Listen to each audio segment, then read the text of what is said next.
आज हम लोग लेंगे कि पालमपुर में ज़मीन जो है वो फिक्स्ड है, यानी लैंड तो हमारे पास उतनी ही है जितनी ऑलरेडी नेचर ने हमें दी है। तो हम क्या कर सकते हैं कि सेम पीस ऑफ लैंड से हम ज़्यादा से ज़्यादा फसल को उगा पाएँ। तो उसके कुछ तरीके हैं जिसके द्वारा हम ये काम को कर सकते हैं। पहला मेथड है that is multiple cropping. Multiple cropping बहुविधि फसल जिसे हम कहते हैं, बहुफसल विधि है जिसमें बहुत सारी फसलें एक ही सीज़न में उगाई जा सकती हैं। यानी 12 मंथ्स का जो ड्यूरेशन होता है उस दरमियान किसान कई सारी फसलें उस खेत से उगाता है। उदाहरण के तौर पे जैसे अभी खरीफ का मौसम है तो चावल की फसल बोई जाती है, फिर उसके बाद रबी बोई जाएगी और रबी के बाद जब गर्मियों का मौसम आता है उस समय वो कुछ फल और सब्जियां जो गर्मी में उगने वाले हैं जिन्हें हम जायद कहते हैं उनको उगाते हैं। तो हम देखते हैं कि किसान एक ही समय में कई सारी फसलें एक खेत से उगा रहे होते हैं। दूसरा है modern farming methods. Modern farming methods जो हैं ये हरित क्रांति के बाद आफ्टर ग्रीन रेवोल्यूशन इसका इस्तेमाल किया जाना शुरू हुआ और जिसमें मॉडर्न इम्प्लीमेंट्स और इक्विपमेंट्स का इस्तेमाल किया जाता है, मशीनरी का इस्तेमाल किया जाता है। जैसे जुताई के लिए अब ट्रैक्टर्स का इस्तेमाल होता है, कटाई के लिए थ्रेशर्स का इस्तेमाल होता है, बुआई के लिए सीड ड्रिल्स और हार्वेस्टर्स इत्यादि मशीनों का इस्तेमाल किया जाता है। यानी काफ़ी बड़े पैमाने पे इन्वेस्टमेंट की जाती है इन मशीनों को ख़रीदने के लिए। दूसरा है साथ ही साथ यहाँ पे high yielding variety of seeds का इस्तेमाल किया जाता है। High yielding variety of seeds वो सीड्स होते हैं, वो बीज होते हैं जिसमें ज़्यादा फसल हम कम बीज में ही उत्पन्न कर पाते हैं, यानी वो ज़्यादा अच्छी वैरायटी के सीड्स होते हैं। Third one is the use of chemical fertilisers and pesticides. हम बहुत सारे पेस्टिसाइड्स और फर्टिलाइज़र्स का इस्तेमाल करते हैं ताकि हमारी ज़्यादा उपज हमें प्राप्त हो। And last one is the irrigation, सिंचाई।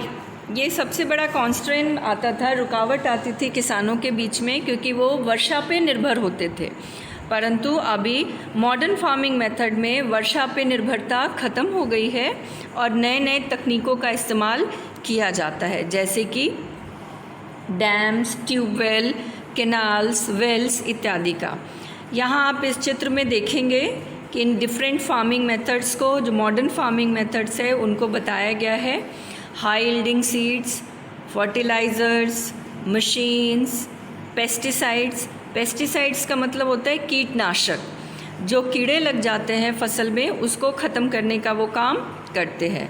इसके अलावा इरिगेशन में नहरों का निर्माण किया गया है, पंप सेट्स का यूज़ किया जाता है, इलेक्ट्रिसिटी का इस्तेमाल किया जा रहा है, बिजली के द्वारा पानी को उपलब्ध करवाया जा रहा है। अब गांव में भी ये सुविधाएं हैं उनके पास में, और इन सब ने किसानों को काफ़ी हद तक सहायता दी है अपनी फसल को बढ़ाने में। यहाँ मैंने एक आपको टेबल दिया है, ये टेबल आप कंप्लीट करेंगे। आपकी बुक में दिया हुआ है कि कौन कौन सी फसल है पालमपुर में जो उगाई जाती है, किस मंथ में उगाई जाती है, कब काटी जाती है और सिंचाई के लिए किस साधन का इस्तेमाल किया जाता है। अगर हम बात करें पालमपुर में लैंड डिस्ट्रीब्यूशन की, तो पालमपुर में लैंड डिस्ट्रीब्यूशन जो है वो अनइक्वल है, इट वाज नॉट इक्वल। सारे लोग तो खेती में लगे हैं परंतु फिर भी 150 फैमिलीज़ ऐसी हैं जो लैंडलेस हैं या दलित हैं। 240 फैमिलीज़ ऐसी हैं जो स्मॉल फार्मर्स हैं, यानी जिनके पास 2 हेक्टेयर से कम ज़मीन है। 2 हेक्टेयर से कम ज़मीन वालों को छोटे किसान कहा जाता है, यानी वो किसान जिनके पास 1 हेक्टेयर तक भूमि हो। और 2 हेक्टेयर से ज़्यादा वाले जो होते हैं, यानी 2 हेक्टेयर से ज़्यादा वाले हैं, वो मध्यम और बड़े किसानों में उनको सम्मिलित किया जाता है। 60 फैमिलीज़ ऐसे हैं यहाँ पे जिनके पास में more than 2 acres of land उपलब्ध है।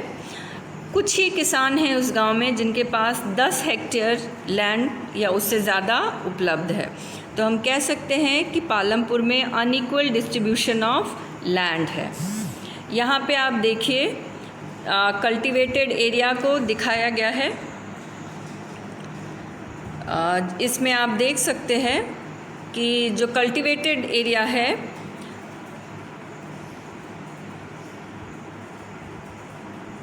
Purple colour is for small farmers and yellow colour is for the big and medium farmers. Okay, तो यहाँ आप देखिए ज़मीन का जो कल्टिवेटेड एरिया है वो स्मॉल फार्मर्स के पास सिर्फ 36% है, जबकि बड़े फार्मर्स के पास वो 64% है। यहाँ अगर नंबर ऑफ़ फार्मर्स की हम बात करें तो 80% फार्मर्स जो हैं वो स्मॉल में आते हैं एंड सिर्फ 20% फार्मर्स जो हैं वो बड़े किसान हैं। तो इस तरीके से हम कह सकते हैं कि बड़े किसानों के पास ही ज़्यादातर ज़मीन उपलब्ध है। यहाँ फार्म का साइज़ अगर हम देखें तो दैट इज़ ऑल्सो